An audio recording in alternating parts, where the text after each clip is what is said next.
Deepthi Mary Varghese Congress നേതാവ് telephone ലൈനുണ്ട്. Deepthi, ഈ വിഷയം വലിയ സജീവമായി ചർച്ചയായതാണ്. ഇപ്പോൾ പാതി പോലും പണി പൂർത്തിയാകാത്ത സ്റ്റേഡിയം തിരിച്ചു വാങ്ങാൻ തയ്യാറായിരിക്കുകയാണ് GCDA. ഞങ്ങളിത് ആദ്യം തന്നെ ഈ കാര്യങ്ങൾ പറഞ്ഞതാണല്ലോ. അവിടെ ഈ പണി തുടങ്ങുമ്പോൾ തന്നെ GCDAയിൽ ഇത്തരത്തിലുള്ള ഒരു പണി തുടങ്ങുമ്പോൾ തന്നെ ഇത് സ്പോൺസറെ ഏൽപ്പിച്ചു എന്ന് പറയുന്ന ആദ്യഘട്ടത്തിൽ തന്നെ ഇതെങ്ങനെയാണ് ഒരു സ്പോൺസറെ ഏൽപ്പിച്ചത്? ഇത്രയും പ്രധാനപ്പെട്ട ഒരു സ്റ്റേഡിയം, കേരളത്തിലെ തന്നെ ഇന്ത്യയിലെ തന്നെ പ്രധാനപ്പെട്ട ഒരു സ്റ്റേഡിയത്തിന് പണി ചെയ്യാനായി ഒരു സ്പോൺസറെ ഏൽപ്പിച്ചു എന്ന് പറയുമ്പോൾ അതിന് നിയമപരമായി ചെയ്യേണ്ട ചില കാര്യങ്ങളുണ്ടായിരുന്നു. ടെൻഡർ വിളിച്ചാണോ ചെയ്തത്? അത്തരം കാര്യങ്ങളിൽ തന്നെ വീഴ്ച വന്നിരിക്കുന്നു. അത്തരം കാര്യങ്ങൾ തന്നെ സുതാര്യമായിട്ടല്ല ചെയ്തിരിക്കുന്നത്. സർക്കാരിന് ഇഷ്ടപ്പെട്ട ഒരാൾക്ക്, ഒരു സ്പോൺസർക്ക് ഈ സ്റ്റേഡിയം എടുത്ത് അമ്മാനമാടാൻ കൊടുത്തു എന്നുള്ളതാണ് ആദ്യത്തെ തെറ്റ്. ഇനി അത്തരത്തിലൊരു പ്രവർത്തനത്തിന് കൊടുത്തെങ്കിൽ തന്നെ അവർ ചെയ്ത ഓരോ വർക്കുകളും എടുത്ത് നോക്ക്. ചുറ്റുമതിൽ അവിടെ തോടിനോട് ചേർന്ന് തോടിന്റെ സൈഡ് ഭിത്തിയിലാണ് കെട്ടിയിരിക്കുന്നത്. യഥാർത്ഥത്തിൽ നഗരത്തിലെ തോടുകളുടെ സൈഡ് ഭിത്തിയിൽ അങ്ങനെ അത്തരത്തിലൊരു ചുറ്റുമതിൽ വരാൻ പാടില്ല. അത് തന്നെ നിയമവിരുദ്ധമാണ്. അത്തരം കാര്യങ്ങൾ ശ്രദ്ധിക്കുവാൻ എന്തുകൊണ്ട് GCDA തയ്യാറായില്ല എന്നുള്ളത് അടുത്ത ചോദ്യമാണ്. അവിടെ ഒരു സ്റ്റേഡിയത്തിൽ ഒരു പണി ഒരു സ്പോൺസറെ ഏൽപ്പിക്കുന്നു, സംസ്ഥാന ഗവൺമെന്റ് ഏറ്റെടുത്താണ് അത് ചെയ്യുന്നത്. എന്നിരിക്കലും GCDAയുടെ അധീനതയിലുള്ള അവിടുത്തെ എഞ്ചിനീയറിംഗ് വിങ്ങിന്റെ എല്ലാ ഉത്തരവാദിത്വമുള്ള ഒരു സ്ഥലത്ത് അവിടെയുള്ള ഈ എഞ്ചിനീയറിംഗ് വിങ് എന്തുകൊണ്ടാണ് ഈ പണികൾ നടക്കുമ്പോൾ അത് ശ്രദ്ധിക്കാതിരുന്നത് എന്നുള്ളത് അതിനേക്കാൾ വലിയ വീഴ്ചയാണ്. അപ്പൊ അങ്ങനെ പലതരത്തിലുള്ള വീഴ്ചകളാണ് വന്നിരിക്കുന്നത്. ഇത് പൊതുജനമാണ് ഇത് ഏറ്റെടുത്തത്. യഥാർത്ഥത്തിൽ കോൺഗ്രസിന്റെ നേതൃത്വത്തിൽ പല ചോദ്യങ്ങൾ ചോദിച്ചു. പ്രതിപക്ഷ നേതാവ് ഉൾപ്പെടെ, എറണാകുളത്തെ നേതൃത്വം ഉൾപ്പെടെ, ഇത് എന്താണിത് ഇത്തരത്തിലൊരു പണി ഇവിടെ ചെയ്യുന്നത്? ആരാണ് ഇതിന്റെ ഉത്തരവാദി? ആരാണിത് സൂപ്പർവൈസ് ചെയ്യുന്നത് എന്ന് ചോദിക്കുമ്പോൾ സർക്കാരിനും മറുപടിയില്ല, GCDAയ്ക്കും മറുപടിയില്ല. കൊച്ചി നഗരസഭയിൽ നിന്ന് വാങ്ങിക്കേണ്ട നിയമപരമായിട്ടുള്ള സാങ്ഷനുകൾ ഉണ്ടായിരുന്നു. അത്തരം കാര്യങ്ങളൊന്നും വാങ്ങിച്ചോ എന്നറിയില്ല. ഈ സ്റ്റേഡിയം എന്ന് പറയുന്നത് നമുക്കറിയാം, അടുത്തടുത്ത് നമ്മുടെ തൃക്കാക്കര MLA അതിദാരുണമായി വീഴുകയും അത്ഭുതകരമായി രക്ഷപ്പെട്ട ഒരു സാഹചര്യമുണ്ട്.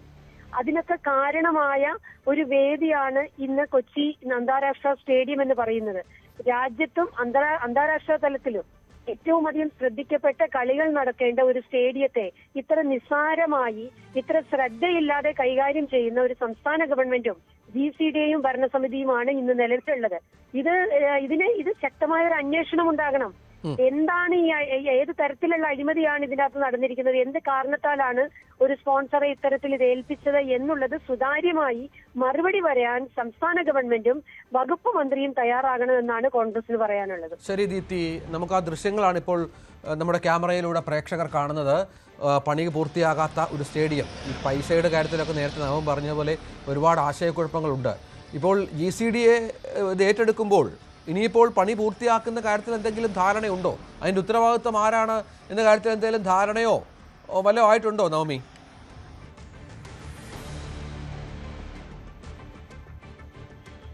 രഞ്ജിത്ത്, അതിലിപ്പോഴും ഒരു കൃത്യത വന്നിട്ടില്ല. പക്ഷേ GCDA ചെയർമാൻ വ്യക്തമാക്കുന്നത് ഇതിൽ ബാക്കിയുള്ള പണികൾ, അതായത് ഇനി എന്തൊക്കെയാണ് പൂർത്തിയാകാനുള്ളതെന്ന് പരിശോധിക്കും. അത് GCDAയുടെ എഞ്ചിനീയർമാർ വന്ന് പരിശോധിക്കും. ആ പരിശോധിച്ചതിന് ശേഷം ഈ സ്പോൺസർക്ക് തന്നെ ഈ സ്റ്റേഡിയം തിരികെ നൽകും, ബാക്കി പണികൾ പൂർത്തിയാക്കുന്നതിന് വേണ്ടി. ഒപ്പം GCDA കൂടി കാശ് മുടക്കിയായിരിക്കും തുടർന്നുള്ള പണികൾ നടത്തുക എന്നാണ് GCDA ചെയർമാൻ ചന്ദ്രപിള്ള വ്യക്തമാക്കിയത്. പക്ഷെ അത് ഇനി എന്നായിരിക്കും ആ പണികൾ തുടങ്ങുക? ഇത് എത്ര കോടി രൂപ, 70 കോടി രൂപ മുടക്കിയാണ് ഈ സ്റ്റേഡിയം നവീകരിക്കുക എന്നതാണ് സ്പോൺസർ പറഞ്ഞിരിക്കുന്നത്. പക്ഷെ എത്ര കോടി രൂപയായി ഇത്രയും ചിലവാക്കി, അല്ലെങ്കിൽ ഇത്രയും പണികൾ പാതി വഴിയിൽ നിർത്തിയതിന് എത്ര കോടിയായി? ഇനി എത്ര കോടിയാണ് GCDAയുടെ ഭാഗത്തു നിന്നും വരേണ്ടത്? അങ്ങനെയുള്ള മിക്ക ഭാഗവും പൊളിക്കുകയായിരുന്നല്ലേ? പൊളിച്ചതിന് ശേഷമാണ് പൂർത്തിയാക്കാതെ, അത്യാവശ്യം കുഴപ്പമില്ലാതെ കിടന്നൊരു സ്ഥലം പൊളിച്ചടിക്കുന്നതിന് ശേഷമാണ് ഇത് പൂർത്തിയാക്കാതെ അവർ കൈമാറുന്നത്. അത് ചോദിക്കാനും പറയാനൊന്നും GCDAയ്ക്ക് സാധിക്കുന്നുമില്ല. പെയിന്റ് അടക്കം മാറ്റുന്നതാണ് കേൾക്കുന്നത്. അതെ, കൃത്യമായിട്ടുള്ള ഒരു കരാറില്ല എന്നുള്ളതാണ് ഏറ്റവും പ്രധാനപ്പെട്ട കാര്യം. അത് തുടക്കം മുതൽ തന്നെ മാധ്യമങ്ങൾ ചൂണ്ടിക്കാട്ടുന്നുണ്ട്. പക്ഷെ അതിന് പിന്നിൽ ഒരു ഗൂഢാലോചനയാണ് മാധ്യമങ്ങൾ നടത്തുന്നത് എന്നൊരു വാദമായിരുന്നു സ്പോൺസർ തുടക്കം മുതൽ പറയുന്നത്. കൃത്യമായിട്ടുള്ള ഒരു കരാറില്ല, എത്ര കോടിയാണ് ഇതിന് മുടക്കുന്നത്, എന്തൊക്കെ പണികളാണ് ഈ സ്പോൺസർ ഇവിടെ ചെയ്യാൻ പോകുന്നത്, എത്ര ദിവസത്തിനുള്ളിൽ ഇത് പൂർത്തിയാക്കും എന്ന ഒരു ചോദ്യങ്ങൾക്കും ഉത്തരമില്ല. ഒരു കരാറില്ല എന്നുള്ളത് ഏറ്റവും പ്രധാനപ്പെട്ട വീഴ്ചയാണ് GCDയുടെ ഭാഗത്തു നിന്നും ഉണ്ടായത്. പക്ഷെ GCDA പറയുന്നത് 30-ാം തീയതി, നവംബർ 30-ാം തീയതി ഇത് പൂർത്തിയാക്കി കൈമാറുമെന്ന്. പക്ഷേ നമ്മൾ ദൃശ്യങ്ങൾ കാണുമ്പോൾ മനസ്സിലാകും എത്രമാത്രം ഇതിന്റെ പണികൾ പൂർത്തിയാക്കിയെന്നത്. ആ കാണുന്ന മതിലിന്റെ നിർമ്മാണവുമായി ബന്ധപ്പെട്ടാണ് വലിയ വിവാദമുണ്ടായത്. ഇത് തോട്, അതായത് കാന വൃത്തിയാക്കാൻ പറ്റാത്ത രീതിയിൽ കാന അടച്ചുള്ള മതിൽ നിർമ്മാണമാണ്. അത് പിന്നീട് കോൺഗ്രസ് അടക്കം വലിയ പ്രതിഷേധം ഉണ്ടായതിനെ തുടർന്ന്, ഇവിടെ വന്ന് പരിശോധന നടത്തിയതിനെ തുടർന്ന് ഇത് താൽക്കാലികമായി നിർത്തിവെക്കുവാനായിട്ടുള്ളൊരു സ്റ്റോപ്പ് മെമ്മോ നൽകിയിരുന്നു. പക്ഷെ ആ സ്റ്റോപ്പ് മെമ്മോ നൽകിയെങ്കിൽ പോലും ഇനി എന്താണ് ഈ മതിലിന്റെ അവസ്ഥ, ഈ മതിലിനി പൂർത്തിയാക്കാൻ പറ്റുമോ, അല്ലെങ്കിൽ ഇത്രയും ചെയ്ത പണികൾ ഇടിച്ചു കളയണമോ, അതിലൊന്നും ഒരു വ്യക്തത വന്നിട്ടില്ല. മരങ്ങളൊക്കെ പലതും മുറിച്ചിട്ടിട്ടുണ്ട്. അതെല്ലാം ഇവിടെ തന്നെയാണ്.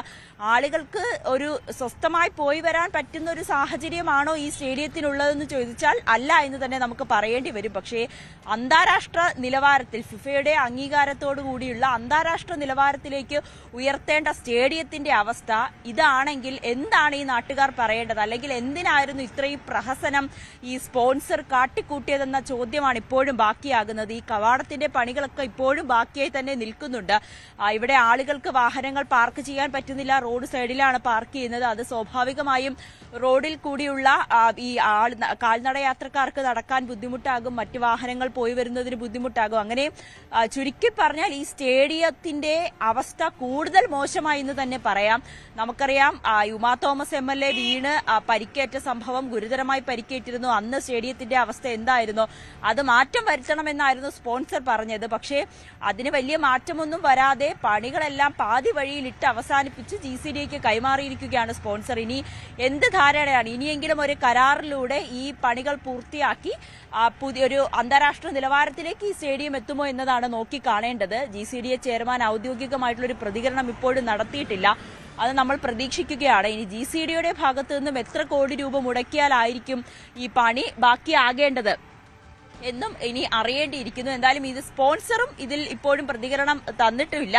അദ്ദേഹം പറയുന്നത് 30-ാം തീയതി തന്നെ പണികൾ പൂർത്തിയാക്കി നൽകുമെന്നാണ്. ഇന്ന് 30-ആണ്. ഈ പണിയുടെ അവസ്ഥ ഇത് തന്നെയാണ്. പക്ഷേ GCDA പറയുന്ന സ്റ്റേഡിയത്തിന്റെ ഉള്ളിലെ പണികളെല്ലാം ഏകദേശം പൂർത്തിയായി എന്നാണ്. ഈ സീറ്റുകളുടെ അന്താരാഷ്ട്ര നിലവാരത്തിലേക്കുള്ള സീറ്റുകളുടെ മാറ്റവും പിച്ചും ഇതെല്ലാം മാറ്റിയെന്നാണ് അവർ പറയുന്നത്. പക്ഷേ നമുക്ക് മാധ്യമങ്ങൾക്ക് സ്റ്റേഡിയത്തിന്റെ ഉള്ളിലേക്ക് പ്രവേശിക്കാൻ അനുമതി ഇല്ലാത്തത് കൊണ്ട് അതിന്റെ അവസ്ഥ എന്താണെന്ന് പൂർത്തിയായെങ്കിൽ അത് മാധ്യമങ്ങളെ കാണിക്കാനുള്ള ഒരു ബാധ്യത കൂടി GCDA ഉണ്ടല്ലോ നവമി.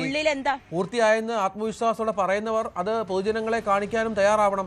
ഒരുപക്ഷെ അവിടുത്തെ അവസ്ഥ ഇത് തന്നെ ആയിരിക്കും. അതുകൊണ്ടായിരിക്കും ഇവരൊക്കെ അത് മറച്ചു വെക്കുന്നത്. മാധ്യമങ്ങൾക്ക് എന്താ സ്റ്റേഡിയത്തിൽ കയറിയാൽ എന്താ പ്രശ്നം?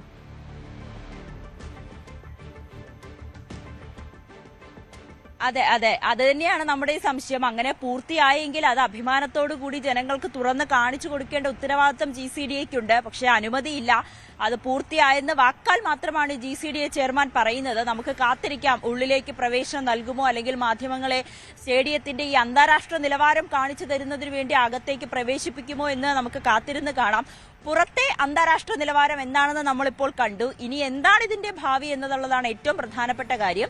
ഇനി സ്പോൺസർക്ക് തന്നെ ഇത് തിരികെ നൽകി ബാക്കി പണികളും കൂടി പൂർത്തിയാക്കണം. അതിനു മുൻപ് GCDAയുടെ എഞ്ചിനീയറിംഗ് വിഭാഗം ഇവിടെ വന്ന് പരിശോധന നടത്തി GCDAയും കൂടി കാശ് മുടക്കിയായിരിക്കും ഇനിയുള്ള തുടർ നടപടികൾ അല്ലെങ്കിൽ തുടർ പണികൾ പൂർത്തിയാക്കുക എന്നതാണ് GCDA ചെയർമാൻ വ്യക്തമാക്കുന്നത്. അപ്പോഴും എന്തിനായിരുന്നു ആ സ്പോൺസറുടെ അന്നത്തെ വെല്ലുവിളി, അന്നത്തെ ആവേശം, മാധ്യമങ്ങളോടുള്ള ആക്രോശം, ഇതെല്ലാം എന്തിനായിരുന്നു എന്ന ചോദ്യം കൂടി ബാക്കിയാകുന്നു.